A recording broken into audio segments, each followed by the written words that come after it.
শোক শ্রদ্ধা ভালোবাসায় হাদিকে বিদায়। আমার ভাই শরীফ ওসমান হাদির বিচার যেন প্রকাশ্যে এই বাংলার জমিনে আমরা দেখতে পারি। জাতীয় কবির সমাধির পাশে শায়িত হত্যার নিরপেক্ষ তদন্তের আহ্বান জাতিসংঘের।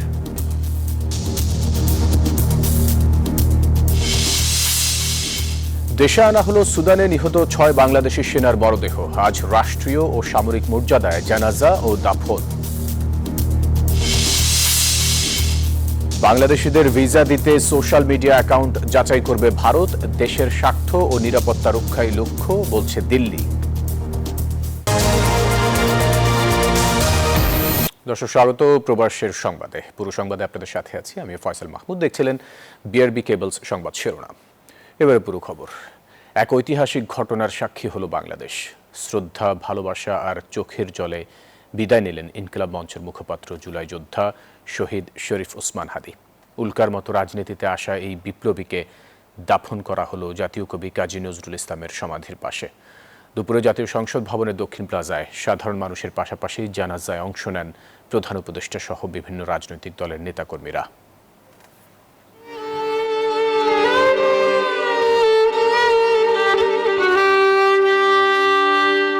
চোখের জল আর ভালোবাসায় এক বিপ্লবী আত্মার বিদায়। জানা অজানা, চেনা অচেনায় শরীফ ওসমান হাদির হয়েছে অভাবনীয়, অকল্পনীয় এক ঐতিহাসিক বিদায়। এ যেন এক রাজকীয় প্রস্থান। নক্ষত্রের মতো জ্বলে উঠেছেন, অনন্তের পথে গিয়েও হয়েছেন জলজলে ধ্রুবতারা। কল্পনার সীমা ছাড়িয়ে বাস্তবতায় দিয়েছেন ধরা। আল্লাহু আকবার। হাদির জানাজায় যোগ দিয়েছেন লাখ লাখ মানুষ। উত্তর থেকে দক্ষিণ, পূর্ব থেকে পশ্চিম, মানুষের সব স্রোত মিশেছে সংসদ ভবনের দক্ষিণ প্লাজায়। আসসালামু আলাইকুম ওয়া রাহমাতুল্লাহ। জনতার আবেগ, ভালোবাসা, সতীর্থদের দ্রোহ বিদ্রোহ সব মিলে হাদি হয়ে উঠেছেন বিপ্লবের এক বিমূর্ত প্রতীক। শরীফ ওসমান হাদিকে 168 ঘন্টা আগে গুলি করা হয়েছে। এখন পর্যন্ত কি তার খুনিকে গ্রেফতার করা হয়েছে? হাদির ছোট সন্তান আর বাবা বলে ডাকতে পারবে না, সহোদর পাবে না তার ছোট ভাইকে। তাই তো জানাজার আগে সৃষ্টিকর্তার কাছে বিরামহীন প্রার্থনা, পরপারে ভালো থাকুক হাদি, বেঁচে থাকুক অনুপ্রেরণা। আজকের ওর সন্তানের চেহারার দিকে তাকানো যায় না। আমার 6 ভাই বোনের মধ্যে সবচেয়ে ছোট ছিল শরীফ ওসমান হাদি। আজকের তার লাশ আমার কাঁধে বহন করতে হচ্ছে। অন্তর্বর্তী সরকারের প্রধান উপদেষ্টা এসেছেন সব রাজনৈতিক দলের নেতারা।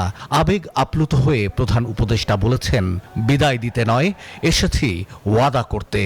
আমাদের শির কখনো নত হবে না, সেই মন্ত্র তুমি আমাদেরকে দিয়ে গেছো।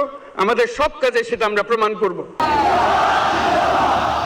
জানাজা শেষে সংসদ ভবনের দক্ষিণ প্লাজা থেকে ঢাকা বিশ্ববিদ্যালয়ের দিকে ছুটতে থাকে কফিনবন্দি হাদির নিথর দেহ। সঙ্গে তখনও শত শত মানুষ। এ যেন চোখের জলে চিরবিদায়ের শেষ যাত্রা। পরে জাতীয় কবি কাজী নজরুল ইসলামের সমাধির পাশে দাফন করা হয় তাকে। অশ্রুসিক্ত এমন আবহে আপাত শেষ হয়েছে হাদির অধ্যায়। মানুষের ভালোবাসায় প্রমাণ হয়েছে জীবিত হাদির চেয়ে অনেক বেশি শক্তিশালী শহীদ হাদি। শাহ আলী জয়, নিউজ 24, ঢাকা। ওসমান হাদির শেখানো মন্ত্রে উজ্জীবিত হবে গোটা বাংলাদেশ। হাদির জানাজায় অংশ নিতে এসে এই কথা বলেন প্রধান উপদেষ্টা ডক্টর মোহাম্মদ ইউনূস। জানান, মৃত্যু হলেও হাদিকে বিদায় জানাবে না দেশের মানুষ। বাংলাদেশ যতদিন থাকবে, ওসমান হাদি বেঁচে থাকবেন মানুষের হৃদয়ে। শহীদ শরীফ ওসমান হাদির জানাজায় অংশ নিতে জাতীয় সংসদ প্লাজায় লাখো জনতার ঢল। দেশপ্রেমিক টগবগে এক যুবককে শেষ বিদায় জানাতে অশ্রুসিক্ত চোখে কয়েক প্রজন্মের এমন বিশাল জমায়েত যেন নজির স্থাপন করল। আমরা সবাই হাদি হব, গুলির মুখে কথা কব, শরীফ ওসমান হাদির দেহ জাতীয় সংসদে আনা মাত্র আবেগঘন পরিবেশের সৃষ্টি হয়। হাদির নামে স্লোগানে উত্তাল পুরো ময়দান সহ আশপাশের এলাকা।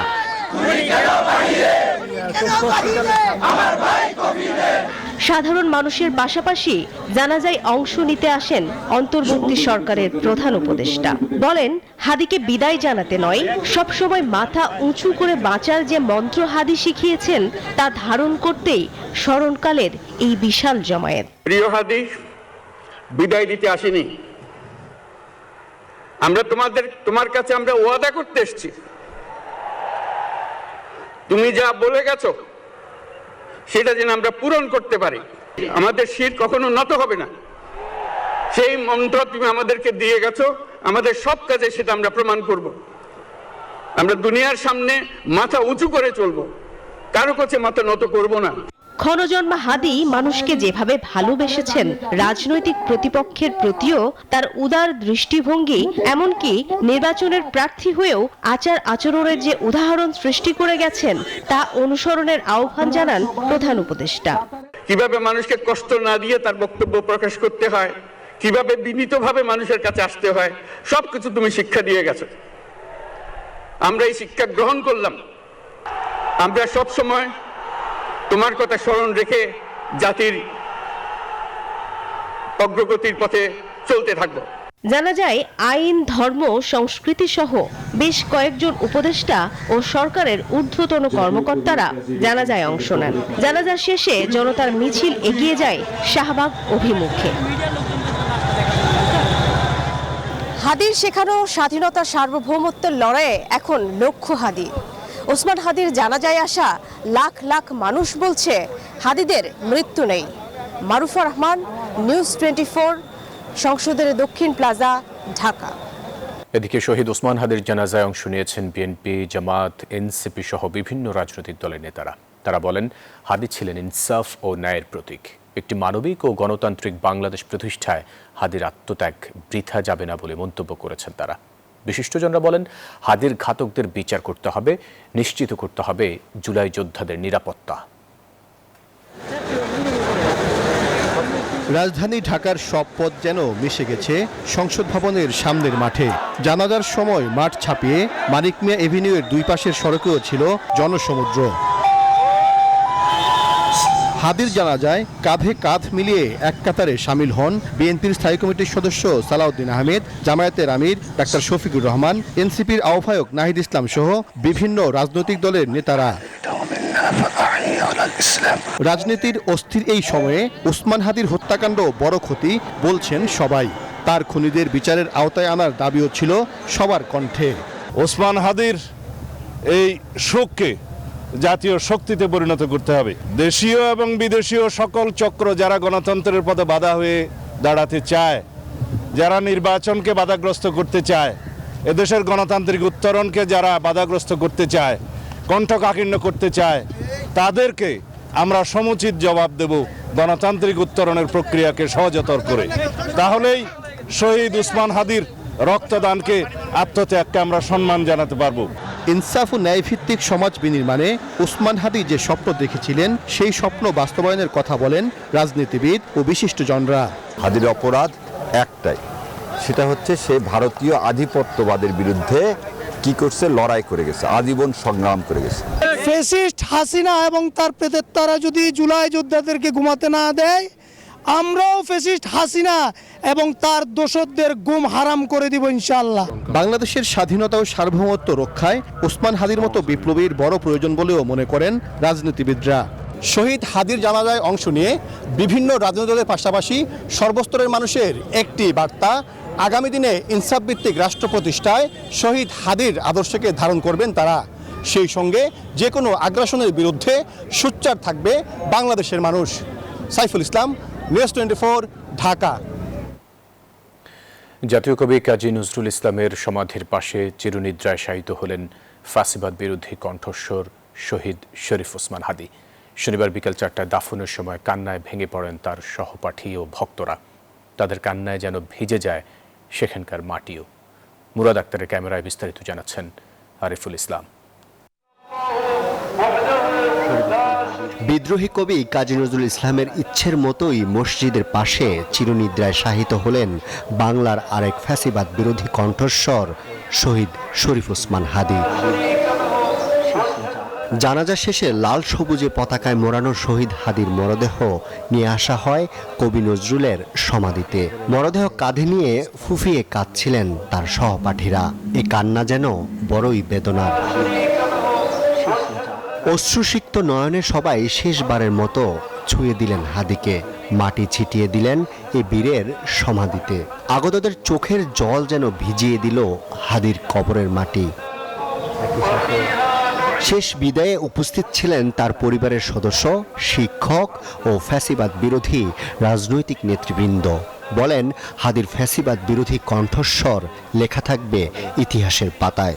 ঢাকা বিশ্ববিদ্যালয়ের প্রাক্তন ছাত্র হিসেবে, আমাদের জাতীয় বীর হিসেবে তিনি একটি ঐতিহ্য তৈরি করে গেছেন, যে ঐতিহ্য আমরা সবাই ইনশাআল্লাহুল আযীম বহন করব এবং দেশের জন্য তার যে ত্যাগ, তার বিনিময় আল্লাহ তাকে বেহেশতের উচ্চতর মাকাম দান করবেন ইনশাআল্লাহুল আযীম।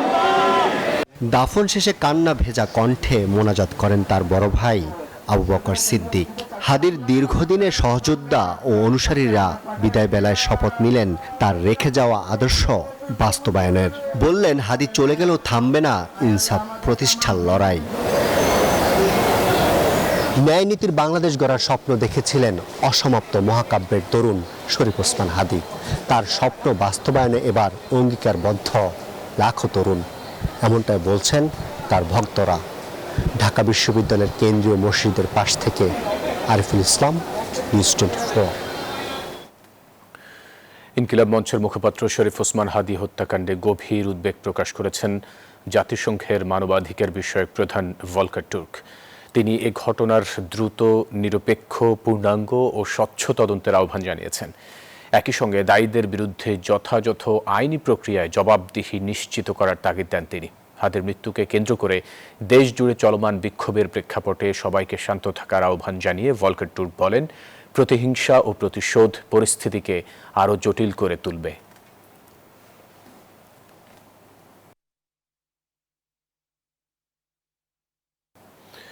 দক্ষিণ আফ্রিকার জোহানেসবার্গে ইনকিলাব মঞ্চের আহ্বায়ক শরীফ ওসমান হাদীকে হত্যার প্রতিবাদে বিক্ষোভ সমাবেশ করেছে প্রবাসী বাংলাদেশিরা। শুক্রবার অনুষ্ঠিত এই সমাবেশে বক্তারা এই জুলাই যোদ্ধার হত্যার ঘটনায় তীব্র ক্ষোভ জানান। বলেন, হাদীর হত্যাকাণ্ডের দায় অন্তর্বর্তী সরকারকে নিতে হবে। এই সময় এই ঘটনায় জড়িত সবার দ্রুত বিচারের আহ্বান জানান তারা।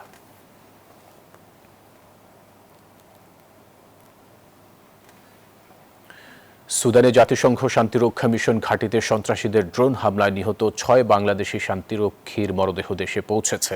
শনিবার বেলা 11:05 শাহজালাল বিমানবন্দরে মরদেহবাহী ফ্লাইটটি অবতরণ করে। কাল ঢাকা সেনানিবাসের কেন্দ্রীয় মসজিদে তাদের জানাজা অনুষ্ঠিত হবে। পরে নিজ নিজ ঠিকানায় হেলিকপ্টারে করে তাদের মরদেহ পাঠানো হবে। দাফন হবে যথাযথ রাষ্ট্রীয় ও সামরিক মর্যাদায়। গত 13 ডিসেম্বর সুদানের আবেই এলাকায় জাতিসংঘ শান্তিরক্ষা মিশনের ঘাঁটিতে হামলা চালায় বিচ্ছিন্নতাবাদীরা। এতে প্রাণ হারান বাংলাদেশ সেনাবাহিনীর 6 শান্তিরক্ষী, আহত হন আরও 9 জন।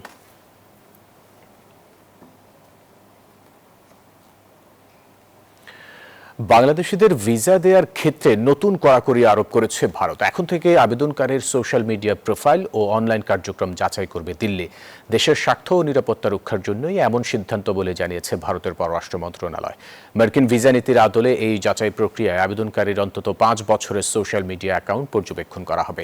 এই নিয়ম মূলত 18 থেকে 60 বছর বয়সী আবেদনকারীদের ক্ষেত্রে প্রযোজ্য হবে। তবে এক্ষেত্রে ছাড় পাবেন অপ্রাপ্তবয়স্ক ও প্রবীণ আবেদনকারীরা।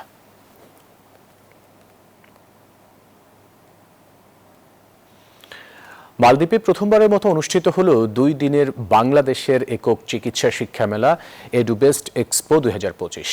বাংলাদেশ প্রাইভেট মেডিকেল কলেজ অ্যাসোসিয়েশনের উদ্যোগে অনুষ্ঠিত এই মেলার মূল লক্ষ্য মালদ্বীপের শিক্ষার্থীদের জন্য বাংলাদেশে উন্নত চিকিৎসা শিক্ষার সুযোগ ও সম্ভাবনাগুলো তুলে ধরা। মালদ্বীপ থেকে ইমরান তালুকদারের তথ্যছবিতে ডেস্ক রিপোর্ট। রাজধানী মালের একটি 5 তারকা হোটেলে অনুষ্ঠিত এই শিক্ষা মেলায় বাংলাদেশ থেকে 15টি মেডিকেল কলেজ ও 2টি ডেন্টাল কলেজ অংশ নেয়। মালদ্বীপে প্রথমবারের মতো এমন আয়োজন ব্যাপক সাড়া ফেলে। শিক্ষা মেলাকে কেন্দ্র করে দেশটির শিক্ষার্থী ও অভিভাবকদের মধ্যেও দেখা যায় তীব্র আগ্রহ ও কৌতূহল। The accommodation and everything and the culture and everything what I have experienced, so it was a good experience for me.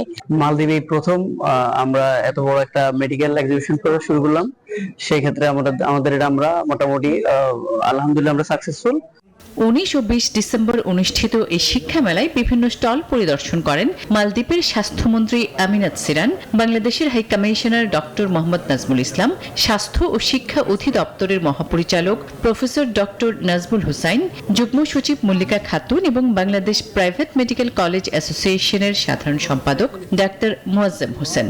এর ফলে একদিকে বাংলাদেশ এবং মালদ্বীপের মধ্যে বন্ধুত্বপূর্ণ সম্পর্ক আরো দৃঢ় হবে, সেই সাথে আমরা আমাদের বাংলাদেশের প্রতিষ্ঠানগুলোতে মালদ্বীপের ছাত্রছাত্রীদেরকে, মেডিকেল শিক্ষার্থীদেরকে পাবো এবং এটা আমাদের জন্য, মেডিকেল কলেজগুলোর জন্য এবং সার্বিকভাবে বাংলাদেশের জন্য বৈদেশিক মুদ্রা অর্জনেরও একটা নতুন উৎস হিসেবে বিবেচিত হবে।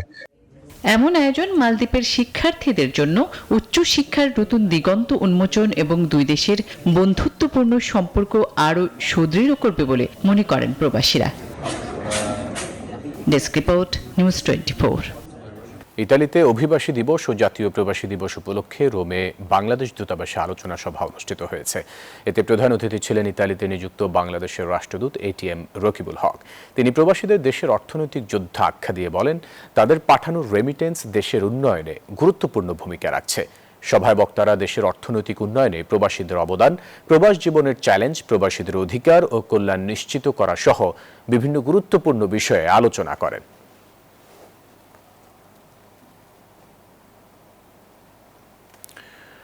বাংলাদেশ প্রবাসী কল্যাণ পরিষদের উদ্যোগে এবং বাংলাদেশ হাই কমিশনের সহযোগিতায় লন্ডনে প্রবাসী ভোটার নিবন্ধন বিষয়ক এক তথ্য সভা অনুষ্ঠিত হয়েছে। আব্দুল বারীর সভাপতিত্বে এবং মুশতাক আলী বাবুলের সঞ্চালনায় সভায় বক্তব্য দেন যুক্তরাজ্যে নিযুক্ত বাংলাদেশের হাই কমিশনার আবিদা ইসলাম। অনুষ্ঠানে বাংলাদেশ হাই কমিশনের ফার্স্ট সেক্রেটারি ওয়ারিসুল ইসলাম পোস্টাল ভোট বিডি ব্যবস্থার মাধ্যমে ভোটার নিবন্ধনের সম্পূর্ণ প্রক্রিয়া ধাপে ধাপে তুলে ধরেন এবং প্রবাসীদের বিভিন্ন প্রশ্নের উত্তর দেন। এ সময় উপস্থিত ছিলেন মিনিস্টার প্রেস আকবর হোসাইন। অনুষ্ঠানের দ্বিতীয় ধাপে ছিল ৫৪তম বিজয় দিবস উপলক্ষে আলোচনা সভা ও দোয়া মাহফিল।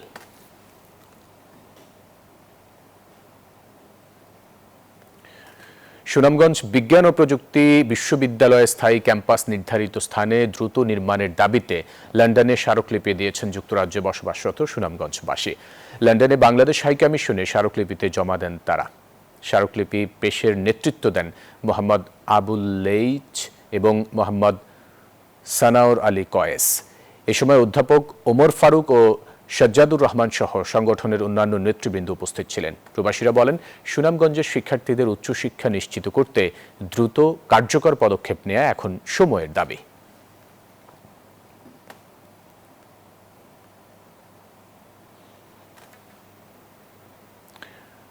মহান বিজয় দিবস উপলক্ষে পর্তুগাল বিএনপির উদ্যোগে লিসবনে আলোচনা সভা অনুষ্ঠিত হয়েছে। সাইফুল হকের সভাপতিত্বে ও MA হাকিম মিনহাজের সঞ্চালনায় সভায় মুক্তিযুদ্ধে শহীদদের স্মরণে 1 মিনিট নীরবতা পালন করা হয়। বক্তব্য রাখেন পর্তুগাল বিএনপির যুগ্ম আহ্বায়ক দেলোয়ার আহমেদ রাফি, সাইদুল ইসলাম, আব্দুল হাসিব, সুজন ভুঁইয়া, জাকির হোসেন, রিয়াজ আহমেদ সহ আরও অনেকে। বক্তারা বলেন, এবছর বিজয় দিবসের আনন্দ ও গর্বের পাশাপাশি গভীর উদ্বেগ এবং চ্যালেঞ্জ সামনে নিয়ে এসেছে।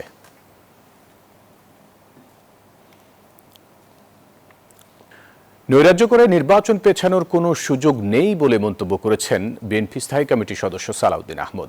তিনি বলেন, গণতন্ত্রের অগ্রযাত্রা বাধাগ্রস্ত করার সব ষড়যন্ত্র বিফল হবে। শনিবার দুপুরে গুলশানে বিএনপি চেয়ারপারসনের কার্যালয়ের সামনে সাংবাদিকদের এসব কথা বলেন তিনি।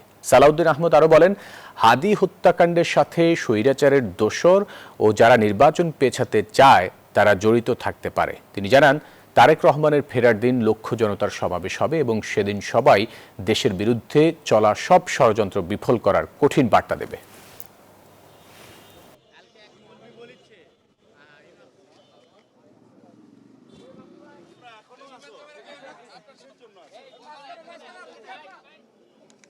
নির্বাচনকে বানচাল করার জন্য, পারতপক্ষে পিছানোর জন্য যে সমস্ত অপকৌশল গ্রহণ করেছে ফেসিবাদী শক্তি, পতিত ফেসিস্ট শক্তি, তার সাথে হয়তো তাদের এদেশীয় দোসররা এবং এর বাইরেও যারা নির্বাচন বানচাল করতে চায় তারা জড়িত থাকতে পারে। তবে কোনো রকমের অপকৌশল এবং কোনো রকমের এরকম হত্যাকাণ্ড ঘটিয়ে যদি কেউ মনে করে যে দেশে নৈরাজ্য সৃষ্টির মাধ্যমে নির্বাচন বানচাল করতে পারবে, তাদের সেই ধারণা ভুল। 2 সপ্তাহ শাশুড়ি খালেদা জিয়ার পাশে থাকার পর লন্ডনে গেছেন বিএনপির ভারপ্রাপ্ত চেয়ারম্যান তারেক রহমানের স্ত্রী জুবাইদা রহমান। শনিবার সকাল 8:30টায় শাহজালাল বিমানবন্দর থেকে বিমানের একটি ফ্লাইটে ঢাকা ছাড়েন ডাক্তার জুবাইদা রহমান। ফ্লাইটটি সিলেট হয়ে সরাসরি লন্ডনের হিথ্রো বিমানবন্দরে যায়। বিএনপির পক্ষ থেকে জানানো হয়েছে তারেক রহমানের সাথেই তিনিও 25 ডিসেম্বর দেশে আসবেন। তাদের সঙ্গে কন্যা জাইমা রহমানেরও দেশে ফেরার কথা রয়েছে।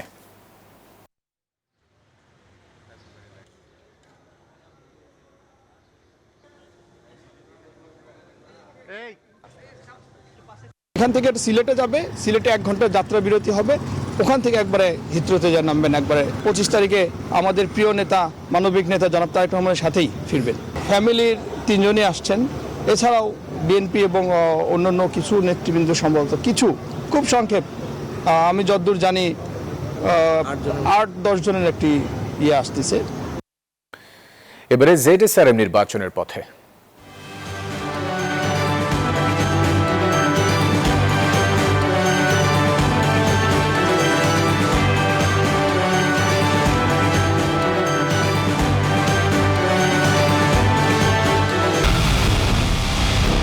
পুরো দেশের মুখে হাসি ফোটাতে নিজেকে হতে হয় স্ট্রং, আর মনোবল হতে হয় স্পার্ক জিরো। জেডএসআরএম 25 বছরের পথ চলায় নিরাপদে রাখার প্রত্যয়ে। আপিলের সময়সীমা 2 দিন কমানোর পাশাপাশি আপিল নিষ্পত্তির সময় 2 দিন বাড়িয়ে ত্রয়োদশ জাতীয় সংসদ নির্বাচনের তফসিল সংশোধন করেছে নির্বাচন কমিশন।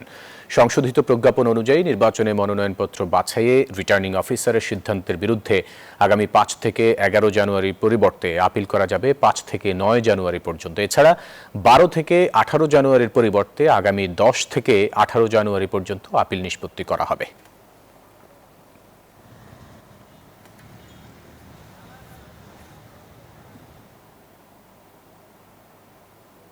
ময়মনসিংহে দীপু চন্দ্র ও শিশু আয়েশাকে পুড়িয়ে হত্যার প্রতিবাদে মধ্যরাতে বিক্ষোভ করেছেন ঢাকা বিশ্ববিদ্যালয়ের শিক্ষার্থীরা। রাতে ভিসি চত্বরে জড়ো হয়ে তাৎক্ষণিক মানববন্ধন ও প্রতিবাদ মিছিল করেন ছাত্র জনতা। এ সময় ডাকসুর সাহিত্য সম্পাদক মুসাদ্দেক আলী ইবনে মোহাম্মদ অভিযোগ করেন, সরকারের উদাসীনতায় দেশে আইনের শাসন নেই। আইনশৃঙ্খলা পরিস্থিতির চরম অবনতির দায় নিয়ে তিনি আইন ও স্বরাষ্ট্র উপদেষ্টার পদত্যাগ দাবি করেন। শিক্ষার্থীরা বলেন, প্রশাসন অকার্যকর হয়ে পড়ায় একের পর এক নৃশংসতা ঘটছে। অবিলম্বে খুনিদের বিচার এবং দেশপ্রেমিক পুলিশ নিয়োগের মাধ্যমে নিরাপত্তা নিশ্চিতের দাবি জানান তারা। আমরা একটা কথা সুস্পষ্ট করে বলতে চাই, সেটা হচ্ছে কাল বিলম্ব না করে দীপু চন্দ্র খুনের সাথে যারা যারা জড়িত ছিল প্রত্যেককে গ্রেফতার করতে হবে। শুধু গ্রেফতার করলে হবে না, এমন বিচার করতে হবে যাতে করে ভবিষ্যতে বাংলাদেশে কেউ আর এই ধরনের নরপশু হওয়ার সাহস না দেখাতে পারে। অনূর্ধ্ব 19 এশিয়া কাপের ফাইনালে আজ পাকিস্তানের মুখোমুখি হবে ভারত। এই ম্যাচ সামনে রেখে মাঠের অনুশীলনে 2 দল যেমন ঘাম ঝরিয়েছে, ঠিক তেমনি মানসিকভাবে প্রস্তুতিও সেরেছেন 2 দলের ক্রিকেটাররা। এশিয়া কাপের মেগা ফাইনালে সর্বশক্তি দিয়ে পাকিস্তানকে হারানোর চেষ্টা করবে ভারত। অন্যদিকে শিরোপা উঁচিয়ে ধরার স্বপ্নে বিভোর পাকিস্তান। দুবাইয়ে ম্যাচটি শুরু হবে বাংলাদেশ সময় সকাল 11টায়।